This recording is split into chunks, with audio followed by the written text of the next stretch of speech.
Hello, welcome to the stream. I'm Femi OK. Turkey is hosting nearly 4 million refugees sheltering from war and persecution. But now it is allowing thousands of people to cross its border to Greece, angering Athens and the EU. As a war of words continues, today we ask, are the voices of refugees being heard? You can send your thoughts through Twitter and YouTube.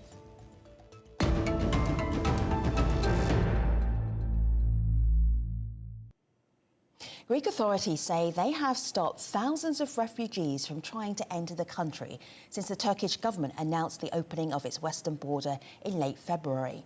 Turkish President Recep Tayyip Erdogan wants Europe to, and I'm going to quote him here, share the burden of coping with people who have fled Syria, Afghanistan and other war zones.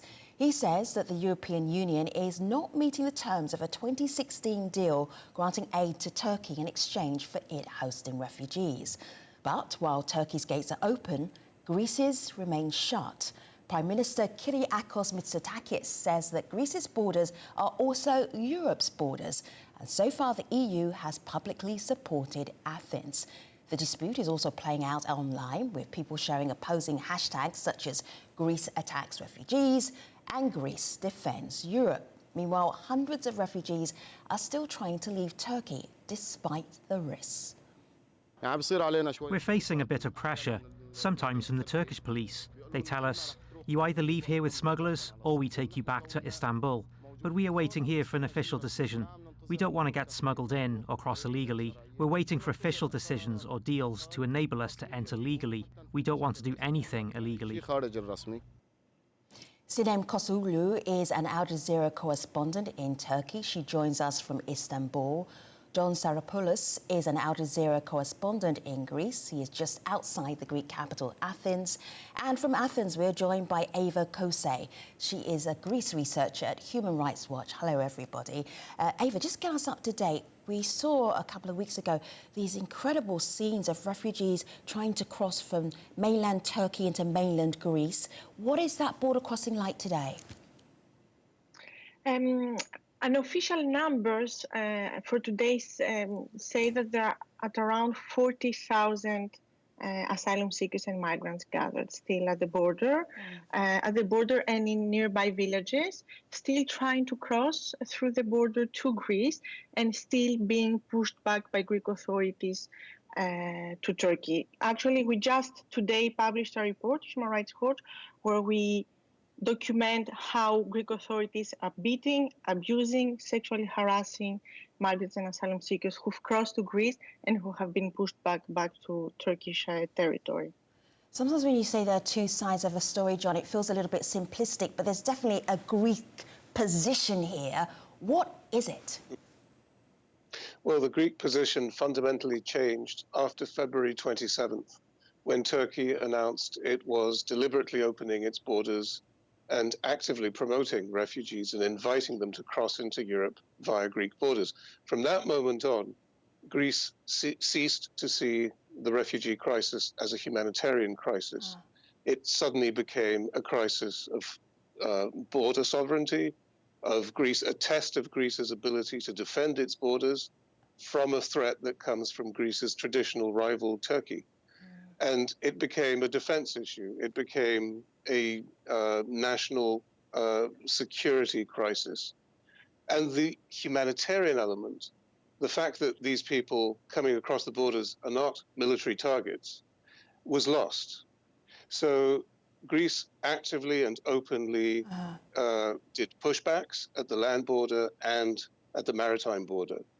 Turkey released video on March 2nd showing Greek Coast Guard vessels pushing back refugee-filled rubber dinghies with long wooden poles, which I think in Turkey's calculation would show Greece up to be acting badly, illegally, and so on. But Europe actually applauded this. And when European leaders came to the Greek land border with Turkey, they said that Greece is defending European borders. John, can I... That is the atmosphere that has prevailed since February 27th. So, John, I'm just going to pick up from where you left off there, because you said that Greece was looking at this as defending its borders. So it was an attack, not necessarily a humanitarian issue. AJ Plus shared this video here, and it's part of the video that you're discussing just there. A child drowned off the coast of Greece after the country's Coast Guard attempted to stop a boat carrying refugees. There are many versions of what happened in this instance, but let me show you the video that I have right here.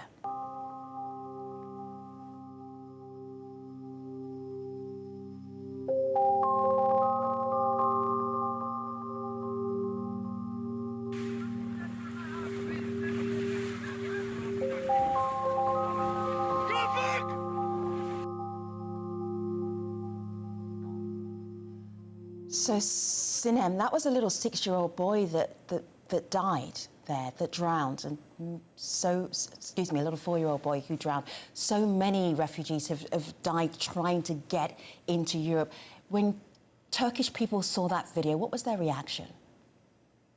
Well, Femi, Turkish people have always been very upset about the refugee situation because what is happening with the refugees is also happening with the Turks. Turkey opened the doors for the Syrian refugees when the uprising started in 2011. Now is alone with more than 3.6 million Syrian refugees and almost 4 million refugees, including the Pakistanis, Afghanis, and others. So it was an upsetting video. It was again it was a tragedy for the Turks, that like the ones happened a couple of years ago before Turkey and EU made this refugee deal back in 2016. But I have to say that, Femi, Turkey's target is not Greece in this situation, because there is a deal signed in 2016 with EU. According to this deal, besides the bilateral arrangements like visa-free travel and etc., the deal suggests that Europe repatriates those refugees back to Turkey. The refugees are not only Syrians. You have Afghans, you have Pakistanis who are walking on foot, crossing Iran and coming to Turkey to go to Europe. And when Europe gives those refugees, Turkey gives some Syrian refugees. So Europe takes whatever Syrian they want. However, they pledge some money and they pledge to give shoulder for the political responsibilities, but nothing happened. The money that was pledged as 3 plus 3, in total 6 billion euros, never came to the Turkish government. It came to the international NGOs who give support to the refugees in Turkey. So Turkey wants some support from West when it comes to the situation in Idlib. You have a de-escalation zone at Idlib, and the Syrian government violates the ceasefires and the de-escalation borders over there. Europe was silent, and Turkey just wanted to play this card that it has. Of course, sometimes it is perceived as a blackmail, but Turkey has reasons. When you look from Ankara's perspective, Turkey has reasons. Can I just interject Sure. here? Sure, John. There's long been a view held by Greek migration analysts that Turkey has its hand on the tap, as it were. That Turkey has always held it within its power to hold back or release refugees. And that was demonstrated amply, I think, in the EU-Turkey agreement, the statement that you mentioned in March 2016, when, after this agreement was signed, the flows immediately stopped. So Turkey demonstrated that it had the ability to put its hand on the tap and stop the flow. Now it has demonstrated the opposite, of course, the other side of that ability, which is to open the tap. The Greek government has said that we are now the defenders of Europe's borders because we need to disarm Turkey of this weapon. There's a strategic reason for Greece behaving the way it has done, not only for its own sovereignty, not only to demonstrate that it has the ability to control its borders, which, as you well know, has always been a vitally important issue of national defense and security, both for Greece and for Turkey, but also in order to take a weapon out of the hands of Turkey with which, so that Europeans can then negotiate with Turkey on a different basis. The Greek government considers that it has succeeded fairly well in that task so far. It's sort of taken this weapon, this threat of flooding Europe with refugees, away from Turkey, because what we saw at the land border with Evros was a very effective rebuttal of tens of thousands of people, and on the maritime border we simply didn't see the onslaught. My assumption was, as I was covering the story from Lesbos, and I'd be interested in hearing your view, that the entire industry that had been built up in 2015 and 2016 by smugglers who are sending these refugees into the Aegean has been dismantled, that the boat building capacity is no longer there. But you may have a clearer idea of what... Sinem and John, I'm just going to allow a few other people to get into this conversation, so hold tight for a moment. I know exactly where you're going to, because this is a story that you have both been covering so deeply over the last few years. Sinem, Ava, on our YouTube chat before we actually started the show, Durakan says that Turkey is not the refugee camp of Europe. Is that a fair assessment of how Turkey is being treated? Well, actually, Turkey holds the largest number of refugees across the world. So it holds almost a very 4 million important number of... Absolutely, yes, almost 4 million. Then there's the question on whether Greece is also the refugee camp of the EU. What we see here is a political game, is unfortunately refugees, asylum seekers, migrants, women, men, children being used as pawns in this game. And this weapon that John is talking about has been created because the EU allowed it to be created. Let's think about it. It's not, if we think about the numbers, even in 2015, 1 million people, 1.5, it's not a real crisis. It's manageable numbers. It's the way that the EU responded that made it a crisis. And what we believed right now was that the EU will take this as an opportunity to, to not repeat past mistakes and actually treat these people this time with humanity, with no chaotic situations at the border, with support to Greece by relocating people who arrive in Greece, because of course border countries cannot... Ava, tell us about the conditions that refugees are living in on the islands, on the Greek islands, because I think this is really important. Explain. I mean, the conditions on the Greek islands are just catastrophic. Someone who will visit the islands won't believe that this is happening in a European country. Just on Lesbos Island, imagine that the facility there that is designed to host less than 3,000 people right now has more than 20,000 people. And we're talking about the vast majority being children, families. You have people with disabilities, older people, single women, and most of them are from Afghanistan, but also from Syria, Iraq.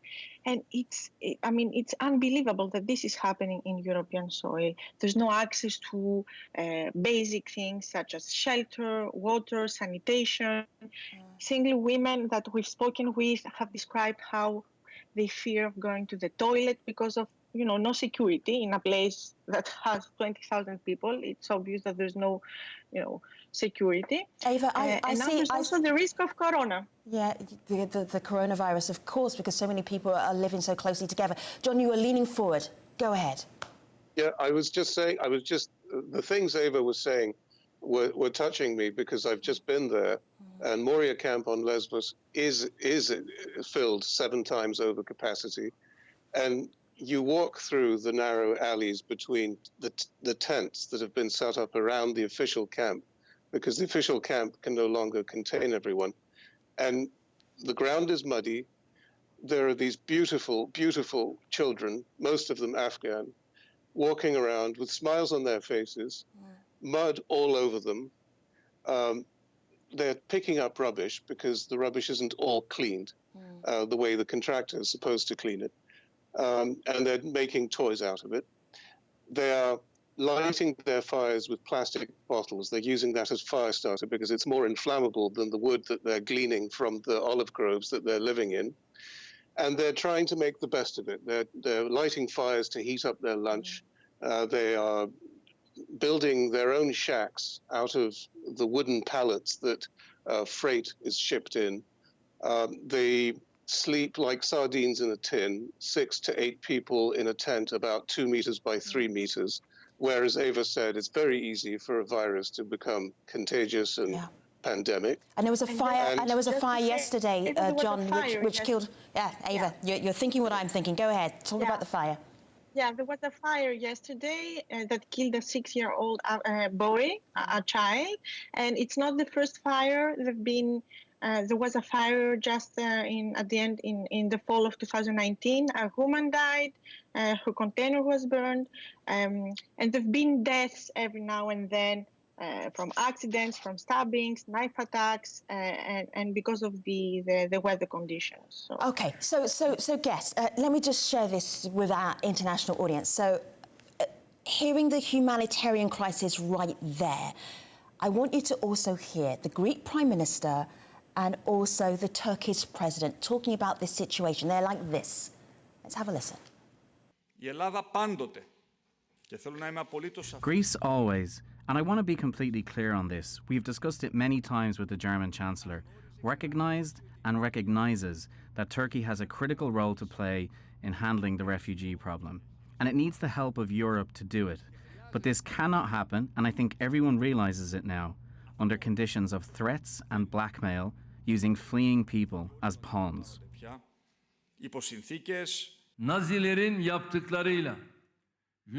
There is no difference between those images on the Greece border and what the Nazis did.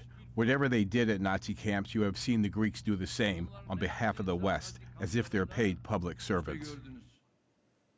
Sinem, I'm just looking at an op-ed from The Guardian from President Erdogan, which was from 2016. When the world failed Syria, Turkey stepped in. Now others must help. Fast forward to 2020, and this from the Daily News, Europe will share the burden of refugees. How determined is President Erdogan to make sure that Turkey has done enough? What next for Turkey?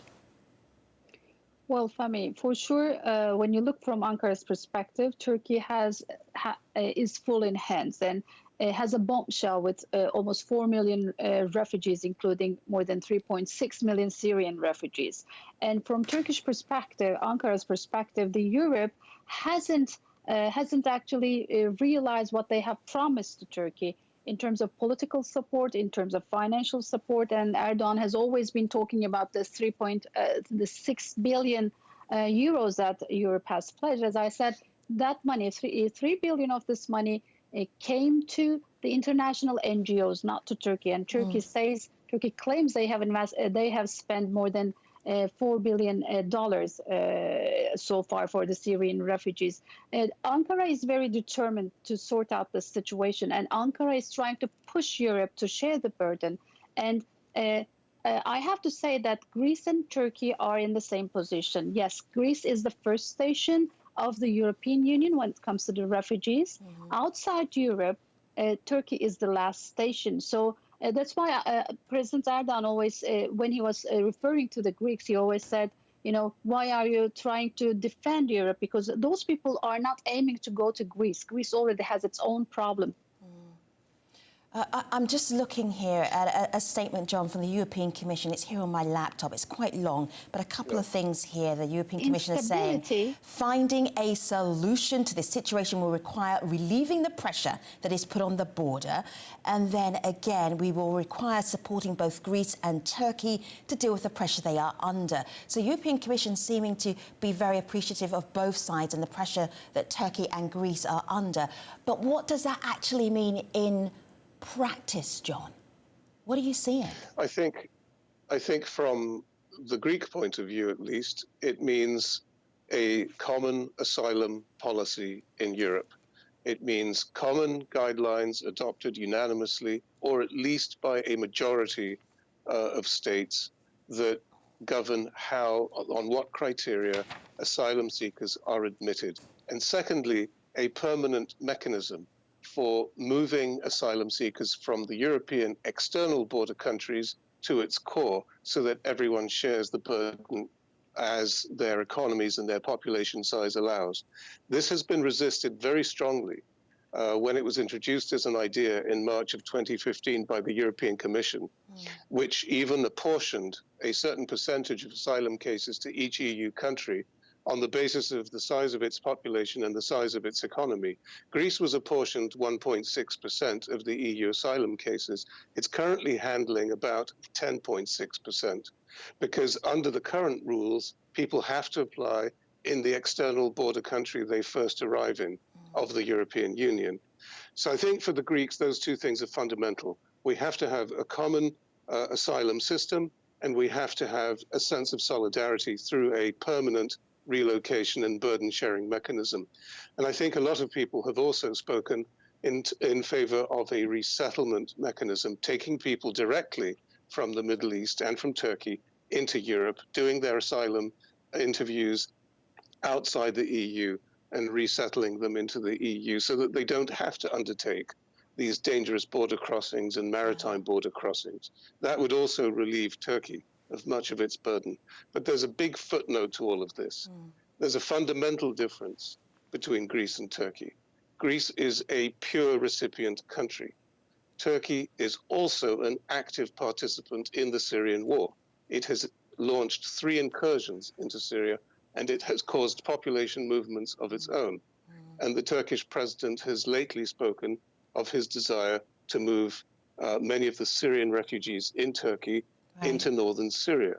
John, this is a very tricky proposition because those are areas that are Kurdish dominated, and people see that as geopolitical chess playing. John, by the way, there are at least 300,000 Kurdish people who escaped the YPG in Syria and took refuge inside Turkey. Yes, Turkey had 3 military incursions inside Syria, again, as what the Greeks are doing to defend their borders, because from the borders, besides a refugee influx, there is a terror threat for Turkey through YPG, which is the Syria branch of the outlawed Kurdistan Workers' Party, the PKK. So Turkey-Syria border issue is more complicated and more security-oriented than what we are seeing between Turkey and Greece in terms of migration issue, Femi. I really want to bring this back to the refugees, because one of the questions we asked is, who is listening to the voices of the refugees? I want to go back just a week or so to a Syrian refugee who is now in Greece. And he was so scared he wouldn't tell us his name, but this is what he had to say. Really, I don't want bring me back to Turkey, because Turkey is not my country. My country is Syria. I am from Syria. If he, for example, Greece, if you want to bag it me to my country, to Syria. If he can't bag it me, leave me here. Leave me to go. This, I'm afraid to deport me in Turkey. I'm afraid from this so much. Ava, this must be so frustrating for you, because you've been talking about this containment policy in Turkey for such a long time that this isn't necessarily a solution to the refugee crisis. What might be? Well, first, I wanted to say that, I mean, we're discussing about what Turkey wants, what Greece wants, and border protections. But let's not forget that in the way that Greece is protecting the borders right now, there are huge human rights violations. And the problem is that the EU is praising Greece for doing so. Yes, there needs to be a humane collective response to the migration challenges that Greece is facing, shared responsibility, relocation, but Greece needs to be told by the EU that they need to stop what they're doing at the borders, because we're talking about people. Yes, this Syrian is afraid to go back to Turkey because, I mean, we have documented how Turkey is pushing people back to Syria and is violating international law by doing so. And Turkey is not, under international law, a safe country for asylum seekers. So Greece needs to accept people in its borders, treat them humanely by respecting their rights. All right. Also, what we forgot to say is that Greece, since March 1st, this is the last point you're about to make, this sentence. Greece needs to respect the human rights of refugees. I hear you. Thank you. This is such a complex conversation. Ava, Sinem, John, thank you for making it easier for us to follow as an international community. Thanks for being on the stream today. Appreciate it. Bye-bye.